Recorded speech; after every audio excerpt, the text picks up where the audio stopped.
« Tu sens la misère », dit-elle juste avant de pousser la vieille femme dans la piscine. Des rires éclatèrent, son champagne pétilla, et pendant un instant, le monde obéit à sa beauté.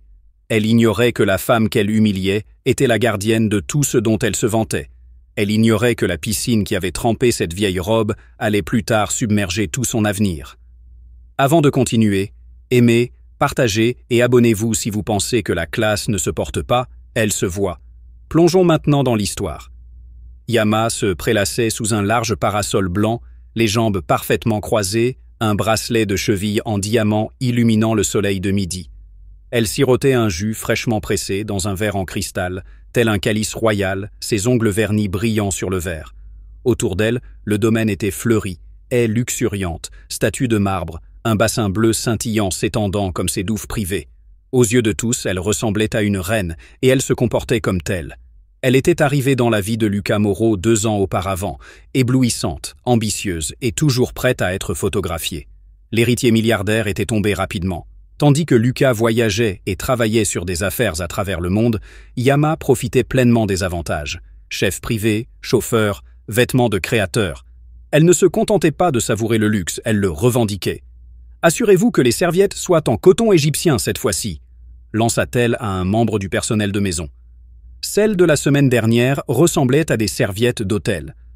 Le personnel acquiesça silencieusement, habitué à son venin déguisé en charme. Elle portait un paréo en soie sur un maillot de bain de créateur plongeant, ses talons dorés reposant près de la chaise longue. Les influenceurs commentaient souvent ses publications, avec le hashtag « Objectif de vie »,« Énergie de reine »,« Lucas a de la chance ». Mais ceux qui vivaient sous son autorité, les domestiques, les jardiniers et même le régisseur, savaient qu'il n'en était rien. Elle souriait rarement, sauf si quelqu'un de plus riche la regardait. Elle ne remerciait jamais personne, sauf s'il y avait des caméras. Et elle ne reconnaissait jamais les gens qui ne correspondaient pas à son idée filtrée de la haute société. Lucas, il voyait ce qu'il voulait voir, la beauté à son bras, la sophistication en société. Il ne remarquait jamais les silences froids que Yama réservait aux autres, ou peut-être qu'il l'a fait et qu'il s'en fichait. Yama ajusta ses lunettes de soleil et jeta un coup d'œil autour de la piscine avec un sourire satisfait. « C'est mon palais », murmura-t-elle. Et à cet instant, la tête haute, les lèvres pulpeuses, complètement inconsciente, elle y crut vraiment. Elle ignorait qu'aujourd'hui, quelque chose allait changer. Non pas avec le tonnerre ou la fureur, mais avec des pas doux, lents et très, très intentionnels. Le léger bruit des chaussures usées passa d'abord inaperçu, un léger grincement du portail en fer, le doux rythme des sandales sur le carrelage. Yama ne broncha pas. Elle était trop occupée à ajuster l'angle de son téléphone pour prendre le selfie parfait. Le soleil caressait parfaitement ses pommettes, les reflets scintillants de la piscine derrière elle créant un décor luxueux. Un millier d'abonnés attendèrent de voir à quel point son samedi était riche. Puis, le mouvement. Dans sa vision périphérique, elle aperçut quelqu'un s'installer confortablement sur le banc rembourré à côté de sa chaise longue. Elle se retourna, irritée. Et elle était là, une vieille femme, ses cheveux gris attachés en un chignon crépu. Sa peau hâlée par le soleil et marquée par les décennies. Elle portait une simple robe en coton et un châle doux sur les épaules, comme si elle surgissait d'une époque que Yama avait depuis longtemps oubliée. La femme ne dit pas un mot. Elle resta simplement assise, les mains jointes sur les genoux, les yeux clos, le visage tourné vers le soleil comme s'il s'agissait d'un vieil ami. Yama la fixa, stupéfaite. « Excusez-moi », dit-elle sèchement en baissant ses lunettes de soleil. « Qui vous a invité à vous asseoir ici ?» Aucune réponse. La femme ouvrit lentement les yeux et esquissa un léger sourire. Ni d'excuses, ni de faiblesse. « Du calme », ricana Yama. « Cet endroit est réservé aux résidents et aux invités. »« Non !»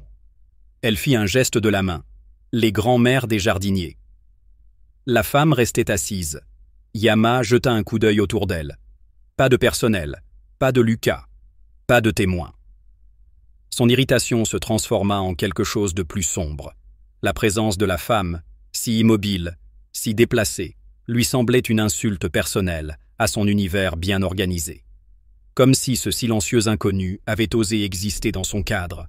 Elle se pencha en avant d'une voix basse et aiguë. « Vous devez être perdue, madame. Les quartiers d'aide sont de l'autre côté. » La femme se tourna vers elle et, sans ciller, dit d'une voix à la fois douce et assurée, « Je vais où je suis la bienvenue, et là où j'appartiens. » Yama cligna des yeux, et pendant une brève seconde, quelque chose vacilla en elle.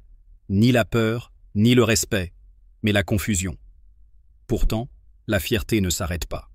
Et le sentiment d'avoir droit à quelque chose ne pose pas de questions. Ce que Yama fit ensuite allait résonner bien plus fort qu'elle ne l'aurait imaginé.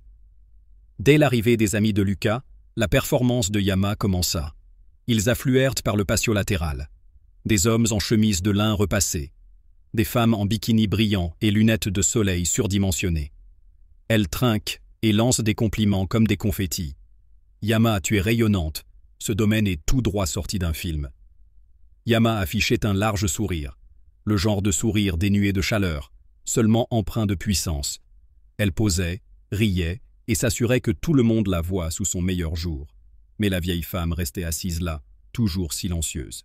« Elle gâche encore la photo », chuchota-t-elle à son amie Maya. « Tu crois qu'elle est encore là ?» Maya, à moitié ivre de mimosa et de superficialité, ricana. Qui l'avait bien laissé entrer? L'eau de la piscine scintillait à côté d'eux comme du verre liquide. Une musique douce résonnait en fond sonore. Et puis, comme possédée par l'arrogance des applaudissements, Yama se leva. Elle n'a pas crié. Elle n'a pas prévenu. Elle s'est juste retournée, a posé sa main parfaitement manucurée sur l'épaule de la vieille femme et l'a poussée. Le clapotis brisa l'instant. Des halètements résonnèrent sur le pont. Le corps frêle de la vieille femme toucha l'eau, trempant instantanément ses vêtements et son châle. Elle n'a pas crié. Elle est simplement tombée, comme quelqu'un qui était déjà tombé. Silence. Puis Yama éclata de rire. Maya la rejoignit en applaudissant. Ça lui apprendra à s'asseoir à côté de la royauté.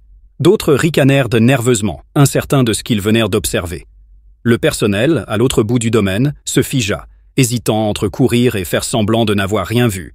La vieille femme refit surface lentement, repoussant ses cheveux trempés avec dignité. Elle n'a pas pleuré, elle n'a pas supplié, elle a juste levé les yeux vers Yama, et elle sourit. Un sourire doux et entendu qui envoya un frisson dans l'air plus chaud que le soleil. Yama leva les yeux au ciel et se détourna, les bras croisés. Peut-être que la prochaine fois, elle resterait dans sa voie. Mais au fond d'elle, quelque chose avait changé. Ce sourire l'avait déstabilisé. Il n'avait pas l'air brisé. Il n'avait pas l'air gêné. Il avait l'air patient, presque amusé, comme si la femme n'était pas blessée. Mais il attendait, et pas seulement pour se sécher. L'eau ondulait doucement tandis que la vieille femme était aidée à sortir de la piscine par l'un des jardiniers du domaine.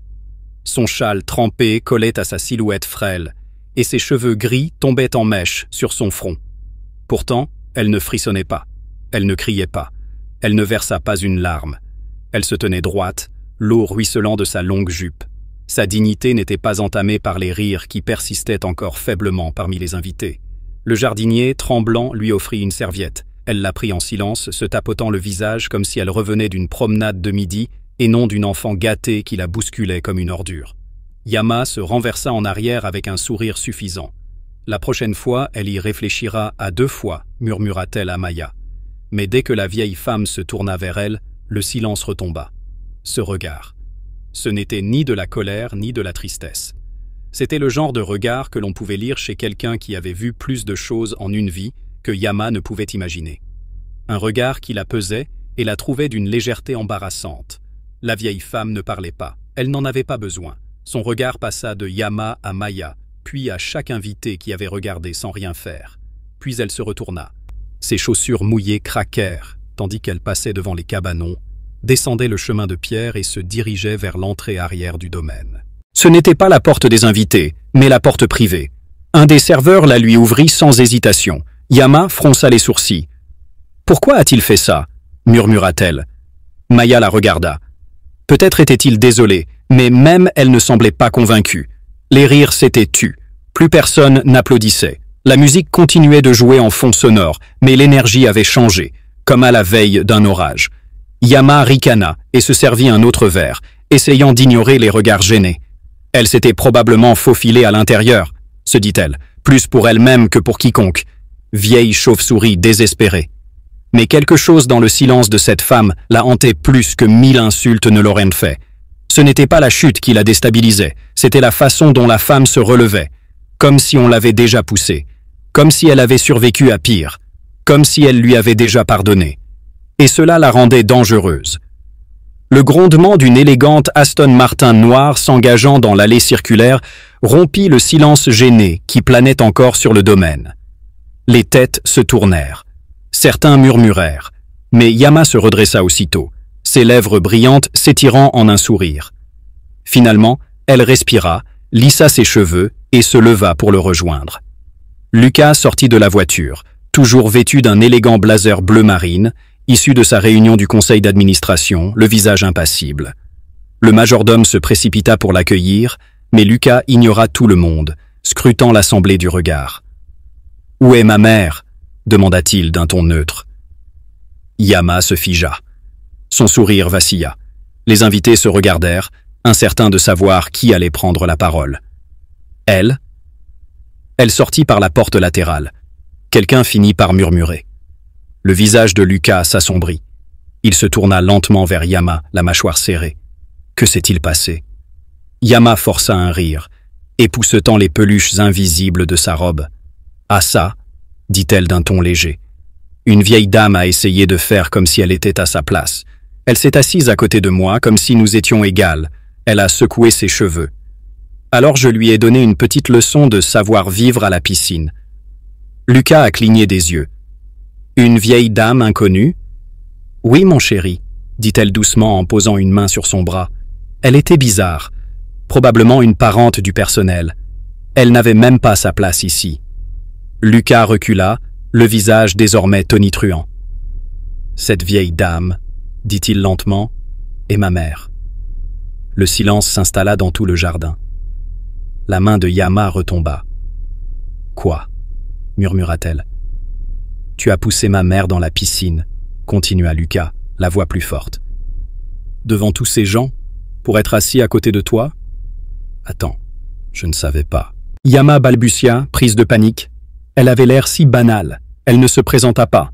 « Elle n'en a pas besoin, » rétorqua-t-il. « C'est son domaine, sa propriété, l'endroit qu'elle a conçu elle-même, et elle a choisi de s'habiller simplement aujourd'hui, car elle aime voir les gens sous leur vrai jour. » Yama resta bouche bée. Lucas secoua la tête, incrédule. « Et tu as raté l'examen devant tout le monde. »« Lucas, s'il te plaît. »« Je ne savais pas. »« Mais tu n'as pas pris la peine de demander non plus, » dit-il froidement. « Tu l'as humiliée, elle a ri. Elle s'est moquée d'elle, les jambes de Yama étaient faibles. »« Où est-elle maintenant ?» demanda-t-il au personnel. « Retour à la villa intérieure, monsieur, » répondit l'un des gardes. Lucas se tourna vers la maison sans un autre regard pour Yama. « Lucas » l'appela-t-elle d'une voix brisée. Mais il ne s'arrêta pas. Il ne ralentit même pas. Lucas se tenait au bord du patio ensoleillé, les mains serrées. La même piscine scintillait d'un air moqueur derrière lui, celle dans laquelle sa mère venait d'être poussée. Yama le suivit, ses talons claquant à un rythme effréné. « Lucas, attends » supplia-t-elle en le rattrapant. « Tu dramatises. J'ai déjà dit que je ne savais pas que c'était ta mère. » Il se retourna lentement, d'une voix basse mais sèche. « Yama, laisse-moi te demander quelque chose. » Ses yeux la fixèrent. « Pour qui pensais-tu que cette femme était ?» Elle leva les yeux au ciel, balayant l'idée d'un air moqueur.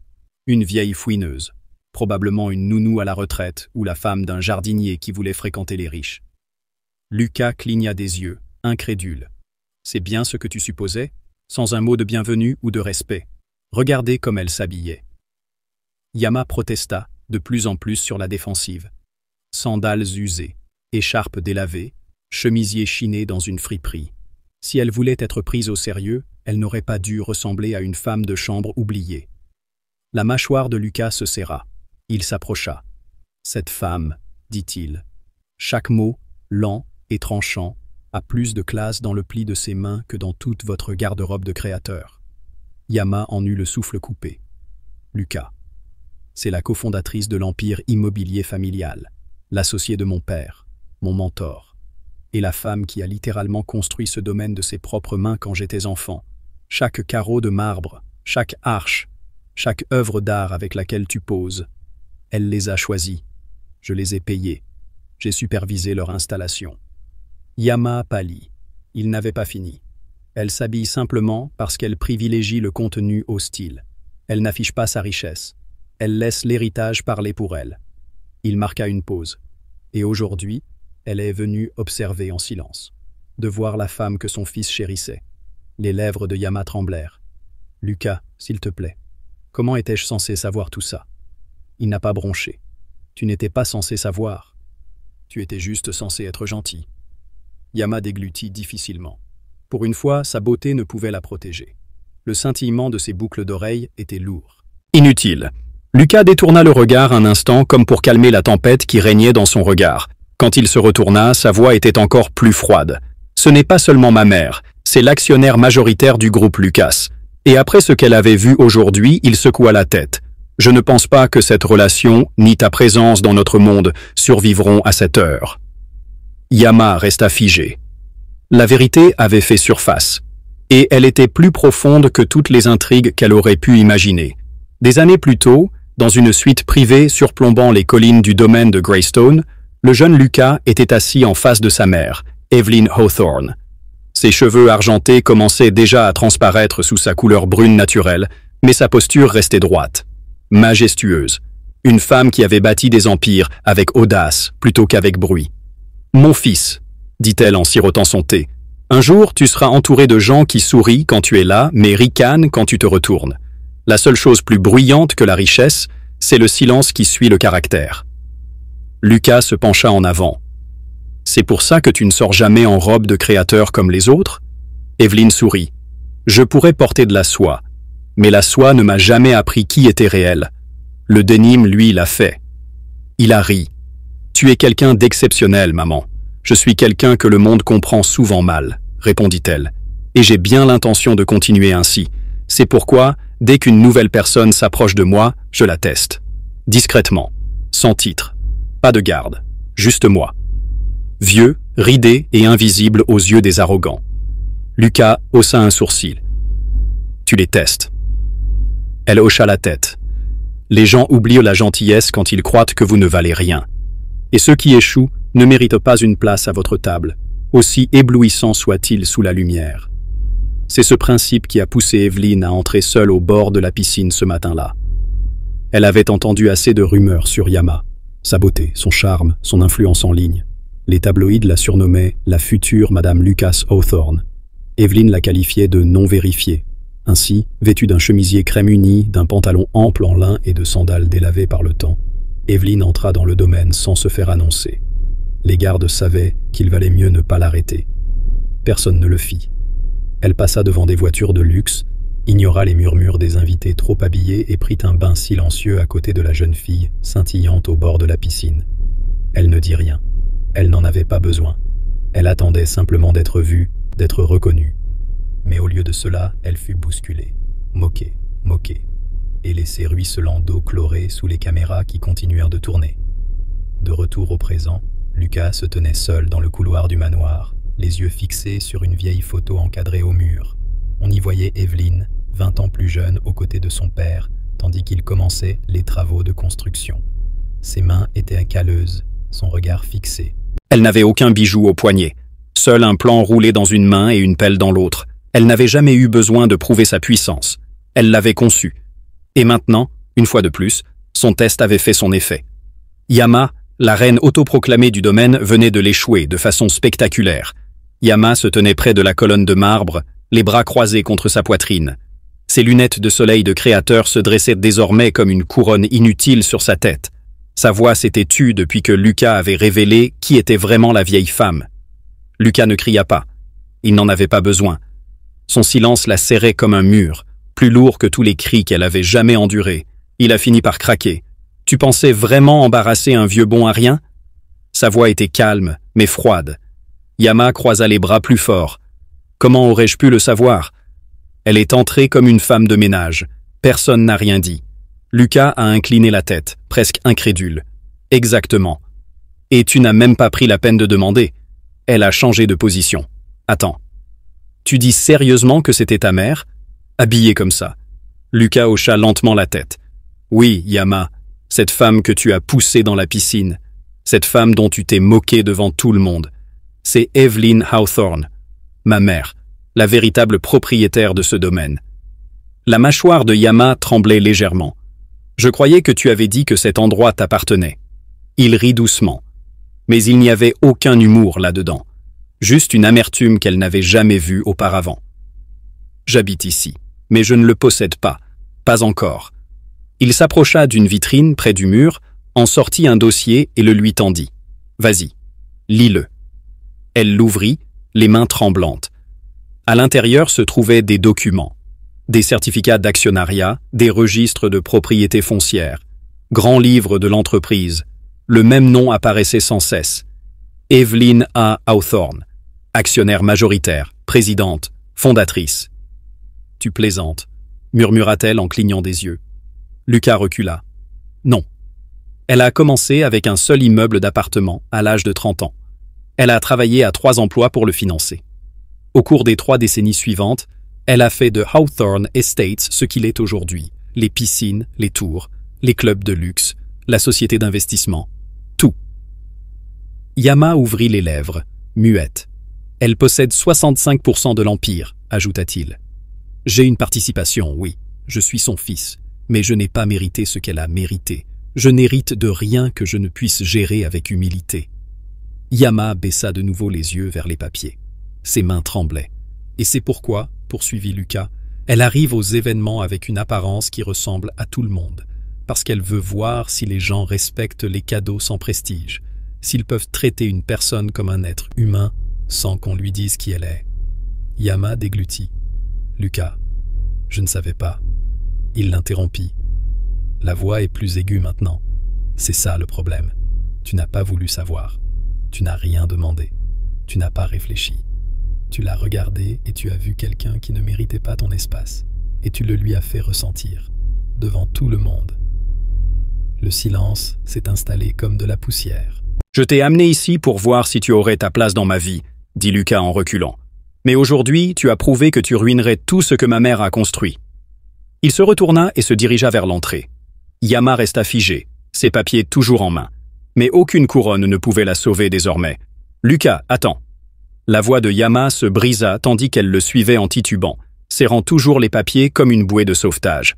Ses talons claquèrent rapidement sur le carrelage, résonnant dans le luxueux couloir qui ressemblait maintenant à un couloir de prison. Il ne se retourna pas. « S'il vous plaît » supplia-t-elle. Sa voix soudain plus douce, désespérée. Je ne voulais pas l'insulter. Je ne savais pas qui elle était. Lucas s'arrêta devant la porte, la main sur la poignée en laiton. Sans la regarder, il répondit. Il n'était pas nécessaire de la connaître pour faire preuve de décence élémentaire. Les larmes montèrent aux yeux de Yama. Son assurance, sa beauté raffinée, tout s'effondra sous le poids de l'humiliation. Je vais m'excuser. Là, tout de suite, où est-elle? S'il te plaît, laisse-moi t'expliquer. Elle n'a pas besoin de tes explications, dit Lucas en se retournant enfin. Son visage était indéchiffrable, un masque froid de déception. Et elle ne te doit pas le pardon. Mais je t'aime, lança Yama. Tu sais que je le fais. Lucas pencha la tête. Et toi? Ou bien aimais-tu ce style de vie? Le manoir? La lumière des projecteurs qui accompagnait le fait d'être vu à mes côtés? Les lèvres de Yama tremblèrent. Ce n'est pas juste. Non, dit-il sèchement. Ce qui n'est pas juste, c'est de pousser une femme dans une piscine parce qu'elle était assise à côté de vous. Ce qui n'est pas juste, c'est de traiter les êtres humains comme de la merde, à moins qu'ils ne brillent. Elle lui prit le bras. Donne-moi juste une chance de réparer ça. Il retira doucement son bras, puis appuya sur un bouton du panneau à côté de la porte. Un léger bip retentit. Quelques secondes plus tard, 2 agents de sécurité en uniforme s'approchèrent du couloir latéral, l'air ferme et neutre. Les yeux de Yama s'écarquillèrent. « Que font-ils ici ?»« Ils vont t'escorter, » dit simplement Lucas. « Et veiller à ce que tu ne reviennes pas. » Son souffle s'arrêta. « Tu me mets dehors ?» Lucas ne répondit pas. Il n'en avait pas besoin. Le garde s'avança. Yama recula d'un pas. « Non, non, ça n'arrivera pas. Lucas, s'il te plaît. » Mais son regard était déjà lointain. Le genre de distance qui n'est pas seulement physique mais permanente. Tu devrais partir maintenant, dit-il. L'un des gardes fit un geste doux vers la grande porte à 2 battants. Yama hésita, le cœur battant, la gorge brûlante. C'était censé être ma vie, murmura-t-elle amèrement, le mascara ruisselant sur son visage. J'allais être ta femme. Lucas n'a pas bronché. Ma femme ne pousserait jamais ma mère dans une piscine. Le silence dit le reste. Avec une fierté tremblante, Yama ajusta sa veste, leva le menton et marcha. Ses talons résonnaient comme le tonnerre entre les 2 gardes, vers la sortie. Elle ne se retourna pas. Les portes se refermèrent derrière elle dans un dernier bruit sourd et retentissant. À l'intérieur, Lucas resta debout, immobile comme une statue, le chagrin s'accumulant dans sa poitrine, mais la certitude ancrant son choix. Et dehors, sous les piliers dorés du manoir, Yama se tenait dans l'allée dont elle se vantait autrefois, entourée de flashs d'appareils photo, de murmures et de jugements. Mais plus rien n'avait d'importance maintenant. Car celle qui marchait autrefois comme une reine venait d'être exilée par une vérité qu'elle n'avait jamais vue venir. Tout a commencé par un instantané flou, une seule photo publiée anonymement. Le moment où Yama a poussé la vieille femme dans la piscine, la main en pleine poussée, le visage tordu par un rire cruel. L'image était granuleuse, mais reconnaissable. Puis vint la vidéo. Capturée par le téléphone d'un invité, elle montrait tout. Le rire, la moquerie, l'éclaboussure, le silence qui suivit. En quelques heures, il était partout. Une héritière sans cœur brutalise une vieille femme lors d'une fête au bord de la piscine. Beauté sans grâce. Une vidéo virale suscite l'indignation. Le hashtag Yama est devenu tendance dans 6 pays. En quelques heures, la personnalité de Yama en ligne, autrefois rayonnante de glamour, de tapis rouge et de sponsoring, a commencé à se défaire comme un fil. Ces sections de commentaires, autrefois remplies d'émojis de feu et d'admiration, se sont transformées en champs de bataille de dégoût et de fureur. Elle a bousculé une vieille dame comme si elle écrasait une mouche. Dégoûtant. Imaginez être aussi riche et pourtant aussi méchant. Qui a élevé cette créature? Les partenaires de marque se sont empressés de prendre leur distance. Les communiqués de presse ont fait un tabac. Glowlux Cosmetics. Nous ne cautionnons ni l'intimidation ni la violence sous quelque forme que ce soit. Nous mettons fin à toute collaboration avec Madame Yama Veil avec effet immédiat. Sachez où, notre marque défend l'émancipation et la dignité des femmes. Les actions de Madame Veil ne reflètent pas nos valeurs. Aux portes du manoir, autrefois bordées de paparazzi espérant apercevoir des vêtements de mode, se trouvent désormais des manifestants brandissant des pancartes. La gentillesse prime sur l'influence. Pas de couronne pour une reine cruelle. Justice pour la femme malmenée. Mais Yama, elle était introuvable. Enfermée dans une suite d'hôtels loués. Lumières éteintes. Stores tirés. Elle parcourait sans fin les ravages qu'elle avait causés.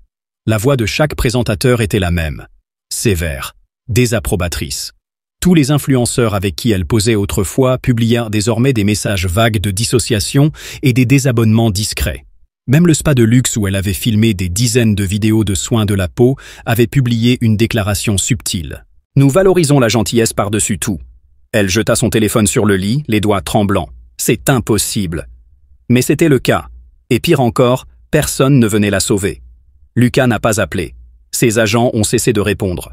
Sa direction a discrètement rayé son nom de sa liste de clients. Le monde qu'elle avait bâti avec des filtres et des chaussures de créateurs s'effondrait. Et c'était elle qui était responsable de la poussière. Elle se tenait la tête entre les mains tandis que la vidéo repassait à la télévision, au ralenti cette fois. Le splash, le silence, le sourire. Yama hurla et jeta la télécommande. Elle se brisa contre le mur. Mais il n'y avait plus personne à blâmer. Car pour la première fois de sa vie parfaitement organisée, le monde voyait sa version sans filtre. Et personne n'applaudissait. Yama se réveilla avec un écran clignotant. Son téléphone était presque submergé de notifications. Mais pas celles auxquelles elle était habituée. Cette fois, ce n'était pas des « j'aime », mais des signalements. Des tags. Travestis en public. Son compte Instagram, autrefois immaculé de selfies filtrés, de tenues de créateurs et de décors tropicaux, ressemblait désormais à un champ de bataille. Signalé pour harcèlement. Tu es une honte pour les femmes. Comment oses-tu rire après avoir blessé cette femme? On t'admirait. Honte à toi. Elle a fait défiler la page plus vite, les yeux écarquillés, bouche sèche. Du jour au lendemain, son nombre d'abonnés avait chuté de près de 70 000.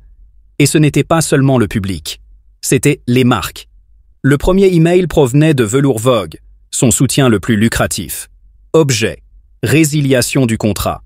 Chère Madame Val, suite aux récents développements et à l'incident viral, nous n'avons d'autre choix que de résilier notre contrat, avec effet immédiat.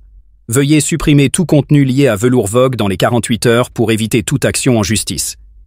Elle haleta et ouvrit ses messages privés. Plusieurs influenceurs qu'elle avait encadrés l'avaient désabonnée.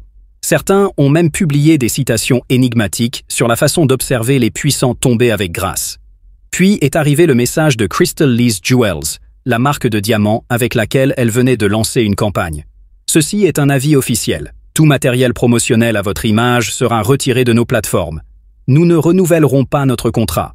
Veuillez vous abstenir d'utiliser notre marque dans vos futures publications. Ses mains tremblaient lorsqu'elle a ouvert TikTok, l'une de ses principales plateformes. Disparue. Bannie pour violation des règles de la communauté, elle sauta du lit, enfila un peignoir et se précipita vers le miroir. « Non, ce n'est pas possible », murmura-t-elle. Elle a ouvert Twitter. Encore une erreur. Le hashtag Yama a été annulé. Le hashtag a été étouffé. Ce n'était pas mon influenceur. Même des mèmes, cruels, ont commencé à apparaître. L'une d'elles montrait son visage avec la légende. Elle poussait une vieille femme dans la piscine. Maintenant, sa carrière est en train de sombrer aussi. Les blogueuses mode qu'elle ignorait autrefois décortiquaient désormais sa chute avec jubilation. Yama Veil nous a appris une chose. Les beaux visages ne cachent pas les cœurs laids. Pourquoi votre marque devrait toujours s'intéresser à l'âme, pas seulement au sourire? Quelques heures plus tard, elle a reçu le coup de grâce. Son agence l'a laissé tomber. Un email. Pas d'appel. Aucune chance. En raison d'une atteinte irréparable à notre réputation, nous mettons fin à notre relation professionnelle avec Madame Val. Tous les contrats en cours sont annulés.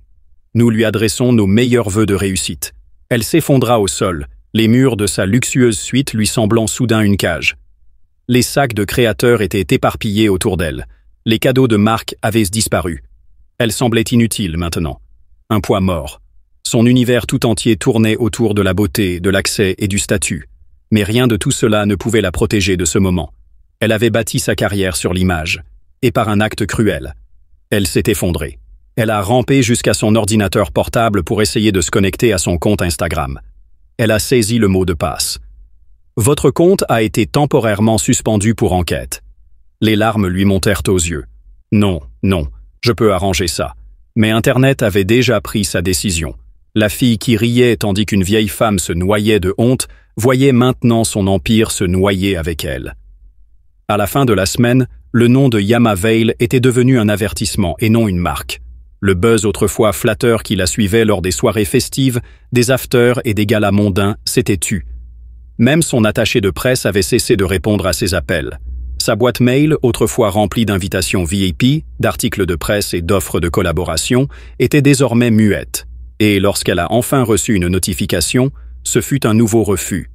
Suite aux récents événements, nous ne pouvons pas vous accueillir au Manhattan Gold Gala. Nous espérons que vous comprenez.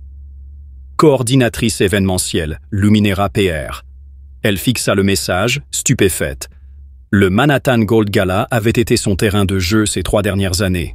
L'année dernière, elle figurait même en première page du numéro spécial de Vogue, intitulé Yama Veil, une nouvelle référence en matière de glamour. Désormais, son nom n'était même plus murmuré. Elle consulta son agenda. Une case rouge barrait le créneau exclusif de la semaine des défilés parisiens. Son agence de mannequins l'avait discrètement retiré de la liste. Ses mains tremblaient lorsqu'elle ouvrit la liste des mannequins envoyés au directeur de casting. Elle consulta son agenda. Une case rouge barrait le créneau exclusif de la semaine des défilés parisiens. Son agence de mannequins l'avait discrètement retiré de la liste. Ses mains tremblaient lorsqu'elle ouvrit la liste des mannequins envoyés au directeur de casting. Elle n'y figurait pas. Il n'y avait pas eu d'appel, sans prévenir, juste effacé. Et puis ça l'a frappé. Le contrat. Elle se précipita vers son dossier de documents. Elle ouvrit le PDF d'Icon Models International, son contrat phare, celui qui lançait ses campagnes mondiales. En faisant défiler rapidement, elle atteignit la dernière page, une ligne surlignée en rouge. Article 7. Manquement à la conduite publique. Tout acte d'irrespect public, de violence ou d'atteinte à la réputation constitue un motif de licenciement immédiat. Une lettre était jointe. Chère Madame Val, nous avons le regret de vous informer que votre contrat est résilié avec effet immédiat. Nous prenons la réputation de notre marque très au sérieux et les images récentes diffusées publiquement ne reflètent pas nos valeurs. Nous vous souhaitons le meilleur dans votre développement personnel. C'était tout. Comme ça, sans au revoir. Aucune excuse n'était acceptée. Son visage, celui qui avait orné les magazines, les arrêts de bus, les campagnes de beauté, était désormais radioactif. Elle parcourait son fil d'actualité sur les réseaux sociaux, espérant trouver du soutien. Mais c'était pire. Des influenceurs l'avaient désabonnée. Des célébrités avec qui elle avait posé avaient pris leur distance. Les marques avaient supprimé les tags de ses photos. Une ex-amie a publié une story. La vraie beauté ne bouscule pas les aînés. Je dis ça comme ça. Même les abonnés qui l'adoraient autrefois avaient disparu. Son nombre d'abonnés était en chute libre. De 3 millions, elle en avait perdu 1,4. Et ce chiffre continuait de baisser à chaque rafraîchissement. Désespérée, elle envoya un message à sa manager, Dana, la femme qui l'avait aidée à signer son premier contrat de défilé. « Dana, s'il te plaît, il faut limiter les dégâts. Je peux m'excuser publiquement. Pas de réponse. 2 tic-tac. Mais pas de réponse. » Elle jeta le téléphone par-dessus le lit et s'assit au bord, vêtue de sa robe de chambre en soie, contemplant les récompenses, les trophées et les plaques accrochées au mur. Plus personne ne parlait, plus personne ne la défendait. Elle n'était plus la fille au rayonnement. C'était la fille qui s'était fait prendre, riant de la cruauté. Et dans un monde qui aimait la beauté, elle s'était rendue laide. Une pensée résonnait sans cesse dans son esprit. Tout ça parce que je ne supportais plus une vieille dame assise à côté de moi? La perte n'était pas seulement celle des invitations, des abonnés ou des campagnes. C'était la perte du miroir dans lequel elle s'admirait autrefois. Et cette fois, le reflet ne lui rendit pas son sourire. La pièce était silencieuse, à l'exception du léger bourdonnement des conversations et du cliquetis occasionnel des cuillères de service sur les plateaux chauds. Au cœur de l'atmosphère se tenait une femme vêtue d'un simple chemisier beige et d'un pantalon, manches retroussées, tablier noué, cheveux argentés ramenés derrière les oreilles. Pas de caméra, pas de marque de créateur. Et pourtant, tout le monde la considérait comme une reine. Madame Eleanor Westbrook, connue des médias simplement comme la femme dans la vidéo virale de la piscine, était devenue une toute autre personne aux yeux des femmes rassemblées au refuge de Harbor Gray. Elle n'était pas la mère d'un milliardaire. Elle était tout simplement Ellie, la femme qui écoutait sans juger, celle qui prenait le temps, qui créait de l'espace.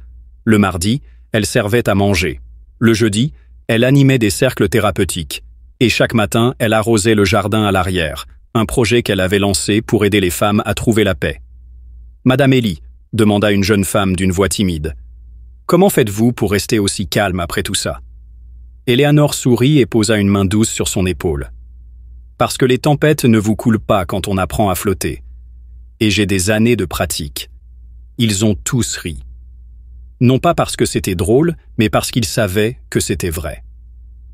La vidéo virale où elle était poussée dans une piscine avait été décortiquée, partagée, moquée et relayée par des mèmes sur Internet. Mais elle n'en avait jamais parlé publiquement. Elle n'en avait pas besoin. Sa vie, sa grâce, avait répondu à toutes les questions que le monde se posait.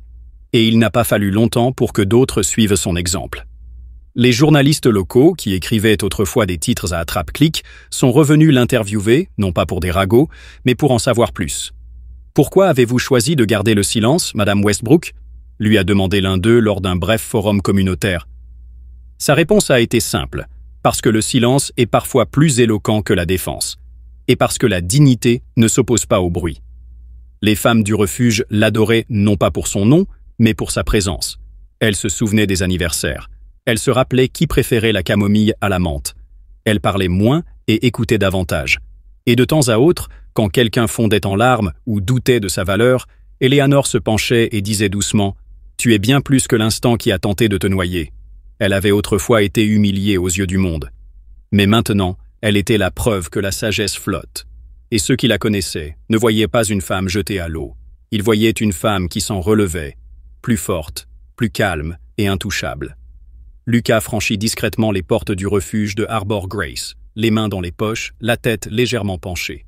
Le brouhaha du monde extérieur s'estompa dès son entrée, remplacé par des rires doux, le bruit des chaises et l'arôme chaleureux du ragoût maison.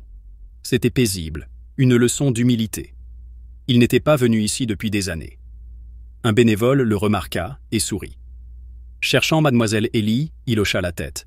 « Oui, je suis son fils. » Le regard de la femme s'adoucit en la reconnaissant.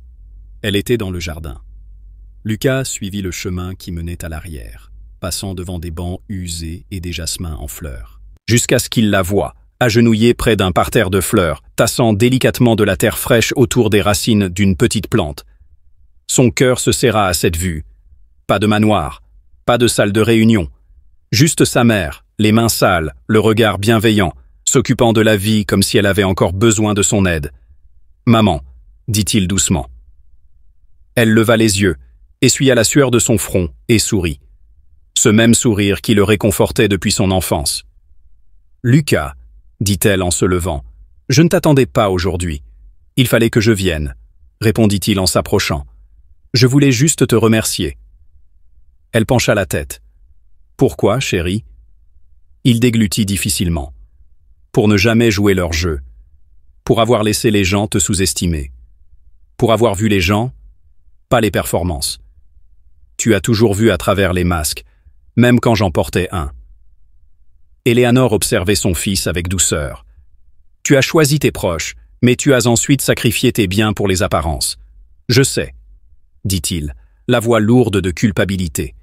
« Et j'ai vu quelqu'un que je croyais aimer devenir quelqu'un que je ne reconnaissais pas. Tu l'as vu avant moi. » Elle a hoché la tête, non pas en signe de jugement, mais de compréhension.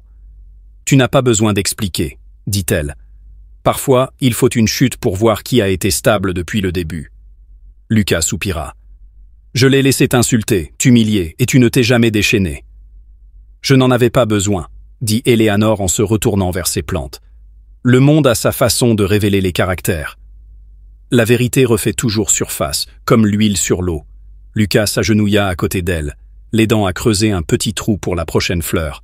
« Je vais m'améliorer, pas seulement en affaires. Pour les gens, pour toi, » sourit-elle. « Alors, plante-moi celle-ci. » Il prit la petite fleur de sa main et la planta dans la terre, tassant fermement la terre autour. Alors que le soleil baissait dans le ciel, Lucas était assis auprès de sa mère, non pas en héritier ou en PDG, mais simplement en fils, redécouvrant ce que signifiait vraiment l'héritage. Ni l'argent, ni le statut, mais le caractère. Yama traînait les pieds dans la rue bondée, la tête basse, ses lunettes noires enfoncées sur ses yeux fatigués. L'époque où elle était créatrice était révolue. Plus de marques, plus d'entourage, juste un simple sweat à capuche, un jean et le silence. On ne la remarquait presque plus, ce qui aggravait encore les choses. Elle était autrefois vénérée. Maintenant, elle était invisible. Elle s'arrêta au coin d'une rue, attendant que le feu passe au vert, lorsqu'un doux parfum et une douce grâce la parcoururent, subtil mais captivant. Une femme vêtue d'un tailleur crème immaculé passa en glissant. Ni tape à l'œil, ni criarde, mais impossible à ignorer. Yama en eut le souffle coupé. Il y avait quelque chose d'étrangement familier chez cette femme. Sa posture, sa présence calme, sa puissance tranquille. Pas de maquillage, pas de talons voyants, juste de l'élégance. Une élégance naturelle. La femme ne la regarda pas, ne s'arrêta pas, ne broncha pas. Mais les genoux de Yama faiblirent.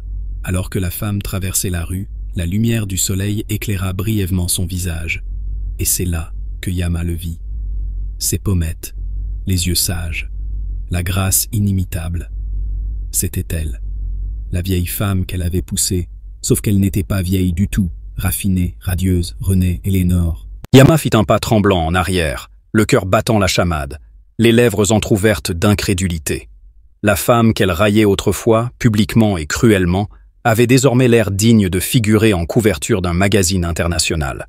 Ce n'était pas la richesse qui la faisait briller, c'était de la dignité. Et dans cet instant figé, Yama réalisa une chose dévastatrice. Elle n'avait pas poussé une vieille femme ce jour-là. Elle avait repoussé tout ce qu'elle aurait souhaité être.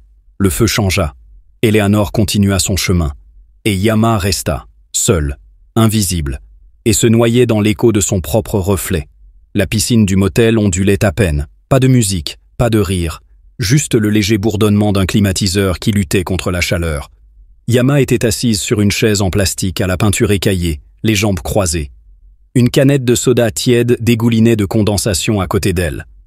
Son téléphone, autrefois glamour, désormais fissuré au coin, clignotait tandis qu'elle faisait défiler les photos. Photo après photo. Tapis rouge, brunch sur un yacht, spa de luxe, tous ces sourires figés et ce glamour mis en scène. Autrefois, les gens la suppliaient d'être près d'elle. Aujourd'hui, elle ne pouvait même plus décrocher un contrat de mannequinat pour une boutique en ligne. Sa boîte mail était silencieuse. Ses abonnés étaient repartis. Ses contrats avec sa marque. Terminé. Elle jeta un coup d'œil à la piscine. Celle-ci ne scintillait pas comme autrefois la piscine à débordement du domaine. Il n'y avait pas de serveur avec des plateaux de champagne. Pas de guirlandes lumineuses reflétant l'élégance. Juste une bordure de ciment écaillé et 2 flotteurs de piscine décolorés. Et soudain, son rire de ce jour-là résonna dans son esprit. Cruel, fier, impassible. Le moment où elle a poussé ce « personne » dans l'eau, ce fut le tournant. Elle se croyait intouchable. Elle n'avait pas simplement poussé quelqu'un dans une piscine. Elle avait repoussé la compassion, l'humilité et l'échelle même qu'elle avait escaladée pour atteindre le sommet. Maintenant, elle ne se souvenait même plus de ce qu'était le vrai succès. Son pouce planait sur un vieux poste. Une photo avec Lucas. Il souriait. Elle aussi. Mais maintenant, elle le voyait. La fausseté, la peur et la façade. Elle appuya sur le bouton « Supprimer ». Une notification apparut. « Êtes-vous sûr de vouloir supprimer ce souvenir ?» Elle hésita. Puis elle a appuyé sur « Oui ». Non pas parce qu'elle était prête à guérir, mais parce que c'était trop douloureux de voir ce qu'elle avait perdu. La piscine à côté d'elle restait immobile. Même son propre reflet ne se retournait pas, dans une ville où l'argent brillait plus fort que la gentillesse, et le luxe était souvent confondu avec la valeur. Il était une fois une femme nommée Sienne, louée pour sa beauté, enviée pour son style de vie, elle craignait pour sa fierté. Elle n'a pas surmonté les épreuves, elle avait reçu ce statut par amour, et pensait que cela faisait d'elle une personne royale. Mais personne ne le lui avait dit, ou ce qu'elle refusait d'entendre, que les titres sans caractère ne sont que des couronnes de papier. Lorsqu'une vieille femme s'assit à côté d'elle, silencieusement, et sans demande, Yama ne vit pas la grâce, pas de la sagesse, pas les traces lassantes de l'expérience, mais une horreur, une menace pour son trône imaginaire, une ombre qui ne correspondait pas à sa lumière, et ainsi de suite.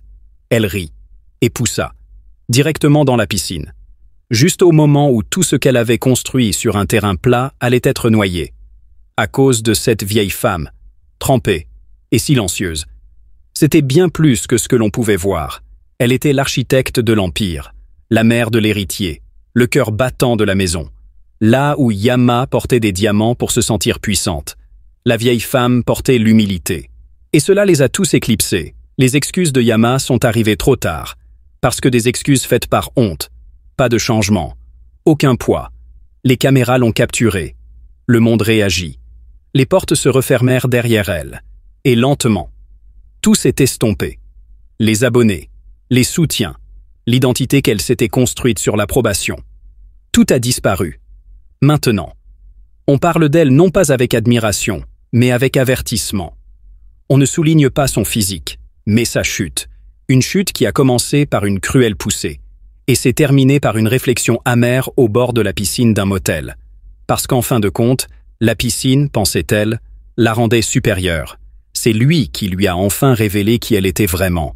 Elle pensait que la piscine la rendait supérieure. Mais c'était tout. Elle reflète la femme qu'elle était vraiment. Aimez, partagez. Et abonnez-vous si vous pensez que l'orgueil vous pousse à pousser les autres. Mais l'humilité vous apprend à nager.